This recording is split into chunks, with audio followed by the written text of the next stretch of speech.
Están en nuestros estudios el coronel Hugo Robles del Castillo y el capitán Alex Segura. Ambos fueron comandos que participaron en la operación Chavín de Huántar, la extraordinariamente exitosa operación. Bienvenidos, buenos días, nos volvemos a encontrar después de no sé cuánto tiempo. Cada año, buenos días. Ah, chino, sí. Bueno, hola, muchas gracias por la oportunidad. Digamos, lo que está ocurriendo es una cosa paradójica, ¿no? El Congreso ya aprobó en una primera instancia, lo van a llevar al Pleno, ¿no es cierto?, una votación para declarar a los miembros del comando, a los miembros que participaron en la operación Chavín de Huántar como héroes de la patria, pero paradójicamente están enfrentados a una pesadilla judicial que no ha terminado, ¿no? Bueno, ha salido una sentencia de la Corte Interamericana de Derechos Humanos en el 2015, donde los comandos Chavín de Huántar lo dejan libre de toda acusación. Hay, por cierto, unas recomendaciones que da la Corte Interamericana de Derechos Humanos al Estado peruano en el tema de investigar, si tiene algo que investigar, pero en sí legitimiza la operación claramente, en corto.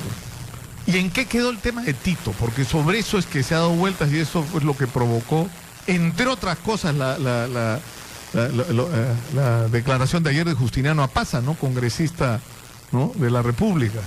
Bueno, definitivamente, como ya lo dijo Alex, ya hay un veredicto de la Corte Interamericana de Derechos Humanos en donde prácticamente pide al Estado peruano que le esclarezca la muerte de Tito, quien está fuera, digamos, de la zona de acción, pero dentro al mismo tiempo de la residencia. Entonces, si tenemos que alguno de los comandos de repente ser llamados para ser interrogados por ese caso, pero yo creo que el que más tendría que responder por ello es el general Williams, que tiene a cargo, digamos, toda la residencia. Y en el caso del señor Apaza, bueno, creo que deja de traslucir ahí su corazoncito, más que otra cosa. Claro, él es un hombre de izquierda, ¿no? Claro que sí, y definitivamente, pero bueno, solito el pez por su boca muere, y yo creo que la opinión pública tendrá aquí que evaluar que no podemos hablar pues de unos inocentes, una persona, por más jóvenes que hayan sido. Ya estamos viendo que el sicariato recluta gente y tenemos menores de edad que cometen horrendos crímenes, y menos unas personas entrenadas, como en el caso del terror, digamos, no hayan tenido Claro, porque finalmente, o sea, lamentablemente lo que ocurrió es que una operación que ha sido reconocida internacionalmente como una operación ejemplar, ¿no es cierto?, de coordinación, de planificación, ¿no es cierto?, de rapidez, de eficiencia, se ha visto ensuciada por este tema, ¿no es cierto? Y hemos terminado no tratando de aprender las lecciones, ¿no?, que de otros países están tratando de emular, sino discutiendo quiénes son los responsables y si hubo o no una operación paralela. Bueno, en realidad la operación es considerada a nivel mundial como la más exitosa en el mundo, historia mundial. Desde su planeamiento hasta su ejecución, por el éxito de la operación, por los resultados obtenidos, porque se cumplió la misión. Lamentable, sí, quiero repetir y incidir en lo que dijo mi coronel, lamentable las declaraciones del congresista Apaza, pero en todo caso pues es su manera de pensar, ¿no? Es respetable, él puede pensar lo que le dé la gana, y no somos nosotros quienes podemos decidir o calificarlos como héroes, y eso lo tiene que ver la misma población. Es un resarcimiento moral, es un reconocimiento de la población en sí, no de un congresista que tiene ideas izquierdistas.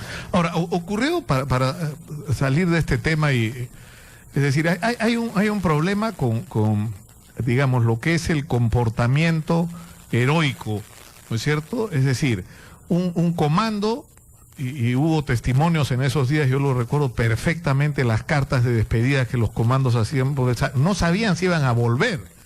No se estaban enfrentando a gente desarmada, se estaban enfrentando a gente que había sido entrenada para matar, ¿no es cierto?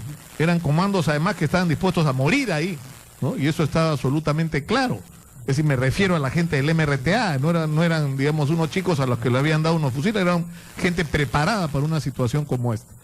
Entonces, ese acto de liberar una embajada para devolverle la tranquilidad al país, ¿no es cierto?, y para empezar a los rehenes, donde se está exponiendo la vida, es sin ninguna duda un acto heroico. Ahora, el problema es por qué tiene que ocurrir lo que aparentemente ocurrió con Tito, ¿no es cierto?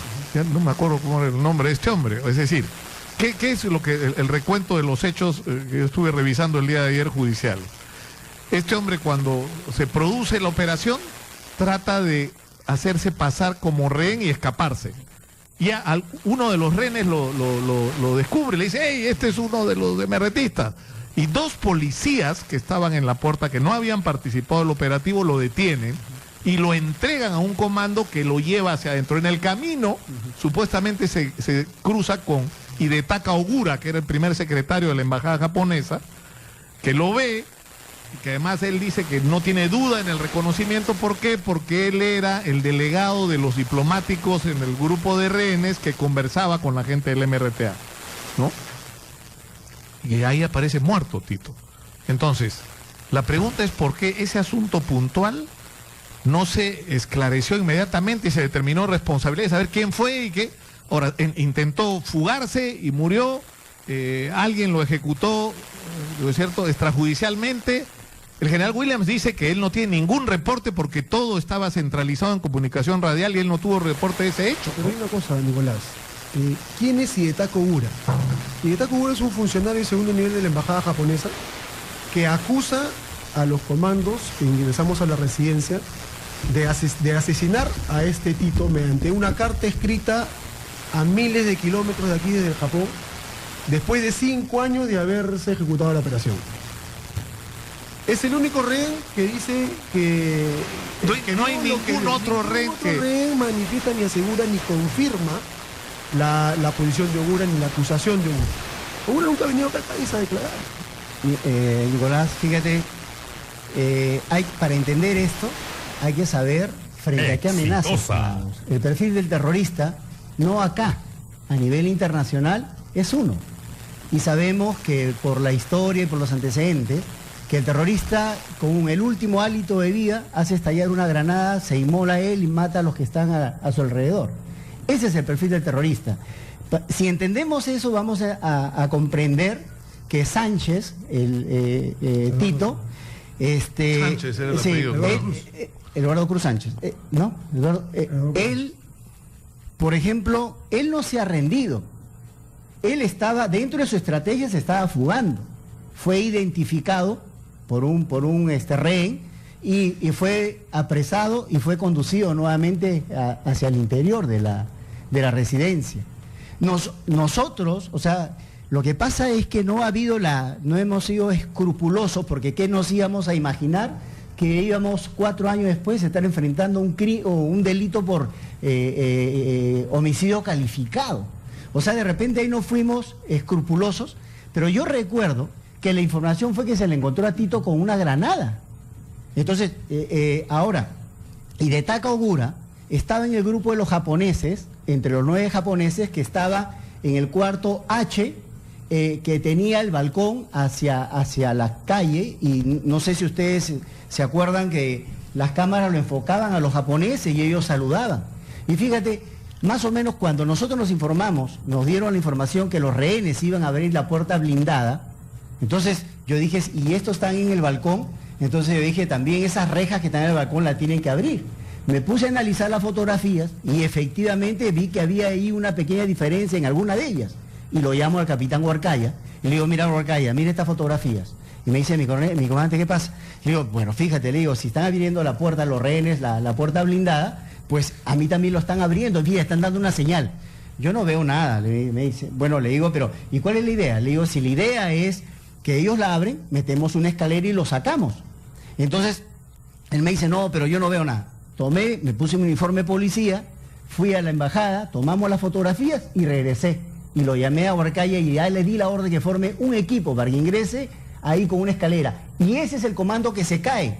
No sé si ustedes ven, claro, uno que cae encima de un auto. Ese es Huarcaya, que entró por ahí y por ahí salieron los japoneses. Y Hidetaka Ogura estaba en ese grupo. Por eso es que se queda el argumento, porque tampoco nos acusa él. Claro. Los fiscales y los jueces fueron los que nos acusaron. Claro, una declaración. Yo les voy a contar algo que no sé si he contado antes. ¿Ya? Yo por razones de mi trabajo como periodista, conocí a un investigador japonés que seguía mucho, con mucho interés la situación en Perú, en México, en Cuba, y que por eso había conocido a Ogura, porque Ogura había sido funcionario diplomático en México y a partir de esto, y en Cuba, y era un hombre de joven izquierdista, ¿no? Que había participado en un grupo. Así lo dicen, ¿no?, los rehenes. ¿no? Y luego de que ocurre la crisis de la residencia y el rescate, me llama este amigo y me dice, hay una persona que quiero que conozcas. Y llego a un restaurante de estos japoneses y estaba Ogura, me acuerdo claramente, era bajito, y me cuenta este tema de Tito. Y yo le digo, pero esto es una historia que usted va a acreditar, va a contar, va a escribir, no puedo porque estoy bajo restricción de mi condición diplomática. Y yo digo, bueno, el día que usted decida contar esta historia me llama. Pasaron años, y yo de vez en cuando trataba de contactarlo, escribirle. Sé que tuvo serios problemas emocionales luego de la crisis de la residencia, que estuvo internado en una clínica, que no estuvo bien. Bueno, finalmente escribió un libro, ¿no? Que, o sea, estaba escrito en japonés, o sea, no sé exactamente qué dice, que me lo envió, pero, o sea, eso es un tema, ¿no? O sea, ¿por qué se demoró tantos años en contar la historia? Si él sabía, o ya estaba seguro de que lo que vio era cierto, ¿por qué no lo dijo en el momento? Ahora, yo tengo una tesis personal y particular. O sea, ahí la gente del MRTA no entró a la residencia del embajador de Japón a ciegas. Ellos tenían un planeamiento, sabían la estructura de la residencia, tenían una maqueta tan igual que la que hicimos nosotros luego. ¿Y quién le da la información al interior de la residencia del MRTA? Y Taco Ogura era el único rehén de los 72 que quedaron al final, que tomaba cafecito con Serpa, que se reía de sus chistes. Había una relación muy fuerte, parada con ellos. Entonces, yo asumo y creo y pienso, no creo no equivocarme, que fue este señor quien le haya dado antes las... Claro, porque tenían los planos de la embajada, tenían información de detalle, ¿no? Tenía absolutamente todo. ¿No? Fue una operación desde el lado de ellos bien estructurada. Ahora, lo que lamentablemente por estar discutiendo este tema dejamos de hablar de una operación que duró ¿cuántos minutos? La operación de 20, rescate. 25, sí, de los 17, no. En realidad una operación, Nicolás, que estuvo planeada para que no demore más de 1 minuto y medio. Jugábamos con la posibilidad que las explosiones iban a neutralizar a gran parte de ellos que estaban jugando fulbito, pero no se dio y contra todo pronóstico subieron como 7 a la residencia y fueron los que nos dieron combate. Lógicamente que inicialmente... Claro, porque con la explosión, ¿cuántos eran en total los del MRTA? 14, ¿no es cierto? O sea, 7... 13. Estaban jugando abajo 13. Yeah. Y uno arriba. Suceden las 3 explosiones subterráneas, en el comedor, en la sala y en la biblioteca, y los terroristas que estaban jugando pelota en la sala de comedor salen, los aturde la explosión. Si ven estos aturde no matan ninguno, los aturde, tienen el tiempo para agarrar su fusil, subir al segundo piso. Quedaron 4 en el primer piso y 3 murieron en la escalera, el resto ya estaba en el segundo piso. Y fueron los que nos hicieron batalla y nos demoraron. Claro, que además el temor era que esos 7 que subieron mataran a los rehenes, que era la amenaza y la decisión que tenían tomada, ¿no? Y si no lo hicieron, Nicolás, y si no lo hicieron es porque ya estaba la presencia de los comandos ahí. Y si ellos tienen suerte que llegaron al cuarto G, que era su puesto de comando, su arsenal prácticamente, de ahí es que comenzaron inicialmente a disparar y después a lanzar las granadas. Sí, vamos a interrumpir, disculpen un momentito. Estamos en los estudios de Radio Exitosa con Hugo Robles, el coronel del ejército peruano y ex comando de la operación Chavín de Huántara, y con el capitán Alex Segura, que también fue comando y una de las personas claves en esta operación. Estamos hablando de esto, yo me imagino la adrenalina de un momento como ese, ¿no? Claro, la adrenalina fluye naturalmente. Muchas personas piensan que nosotros los comandos en una operación de esta naturaleza no tenemos miedo, que no tenemos miedo. Por supuesto que sentimos miedo, somos personas comunes y corrientes, un poco más preparadas que otras para afrontar este tipo de situaciones, pero la preparación y el entrenamiento radica justamente en que uno tiene que dominar sus miedos, tiene que dominar sus nervios, para entrar concentrados, solamente de saber, concentrados en lo que tiene que hacer en esta operación. Así es, sobre todo que el éxito de esta operación radicaba en rescatar las vidas humanas, no solamente la conquista de un objetivo físico, en donde las Fuerzas Armadas, el Ejército tiene el concepto de un objetivo físico generalmente, pero en este caso era rescatar las vidas humanas y ya se nos había puesto la misión de costo cero. O sea, queríamos, la misión Desgraciadamente no la conseguimos, porque hubo una vía que se perdió, pero el objetivo era ese, y eso del vocal Justi, ¿no? Que era además un tipo importante, ¿no? Un hombre que estaba, o sea, en el órgano de control, había, o sea, digamos, era la esperanza de cambios en el sistema judicial peruano, ¿no? Rescatar vidas humanas, ¿no? Porque en ese momento no solamente estaban de rehenes secuestrados 72 personas, no creo esto ya trajo consigo que toda la dignidad del país estuviera secuestrada y que estuviéramos a merced de un grupo terrorista, pues, que con unas ideas equivocadas. Esa fue lo delicado también de la misión, que no solamente las vidas, sino también había que rescatar en esta operación la dignidad de todo un país. Ahora, ¿ustedes de alguna manera sienten que esta decisión del Congreso lo reivindica? Después de todo lo que ha pasado, porque somos ingratos. Acabamos de estar hablando, comentando sobre el tema de la gente que participó en el CENEPA y a los que se les ofreció mucho. Yo fui testigo de excepción de las condiciones en que estos chicos peleaban, ¿no? Por un país que además no les daba educación, no les daba oportunidades, y los chicos iban a morir sabiendo que, o sea, podían, incluso con el tema de las minas, que es de terror, ¿no? Las minas antipersonas, que sabes que caminando por ahí puedes perder un brazo, una pierna, ¿no? Sí. Nicolás, yo creo, haciendo aquí, hablando de operaciones y el empleo de la fuerza o el empleo del ejército o de las Fuerzas Armadas, yo creo que hay que hacer un paréntesis muy grande para poder señalar ahí a nuestros soldados, ¿no?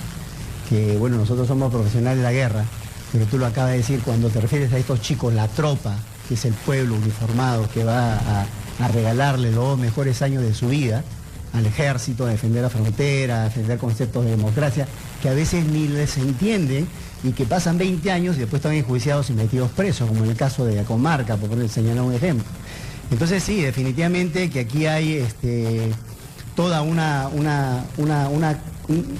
cosa rara que sucedió y que nos llevó 20 años a estarnos matando entre peruanos, y que de repente Chavín de Huántar debe simbolizar la presencia de un Estado, y dentro de ello las Fuerzas Armadas, la política, los medios de comunicación, la sociedad, de un Estado frente a la respuesta de una ideología totalmente trasnochada y equivocada, y que los jóvenes, sobre todo en estos 20 años que ya pasaron, y que hay jóvenes que no conocen verdaderamente qué cosa es Chavín de Huántar, creo que debe servir esto para reflexionar y que no nos lleve las ideologías a estarnos matando entre peruanos.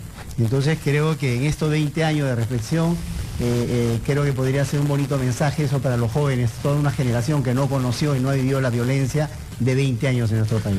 Yo le agradezco muchísimo al coronel Hugo Robles del Castillo y al capitán Alex Segura, comandos de la operación Chavín de Huántar, por estar con nosotros, ¿no? Y ya el Congreso va a resolver esto ¿cuándo? Ahorita, ¿no?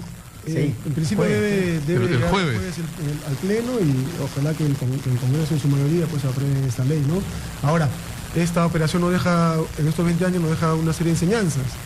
Yo creo que el Estado debe tomar al toro por las astas, incluir el tema de la operación Chavín de Huántar en la currícula escolar, porque es un tema de historia contemporánea, de historia moderna, que mucha gente no conoce. Los chicos que tienen 25 años no saben lo que es Chavín de Huántar. Y no solamente Chavín de Huántar, de repente tampoco saben lo que fue el CENEPA en su momento. Eso es lo que tenemos que hacer, conocer a nuestros hijos, hacer conocer a las nuevas generaciones, para que sepan qué cosa pasó en su país antes de que ellos nacieran, cuando estaban muy chicos. No podemos perder ese tipo de enseñanzas, y debemos, de acá yo hago un llamado pues, al Ministerio de Educación para que incluya estas operaciones, CENEPA, Chavín de Huántar, en la currícula escolar. Es parte de nuestra historia. Parte de la historia. Muchas gracias por estar con nosotros.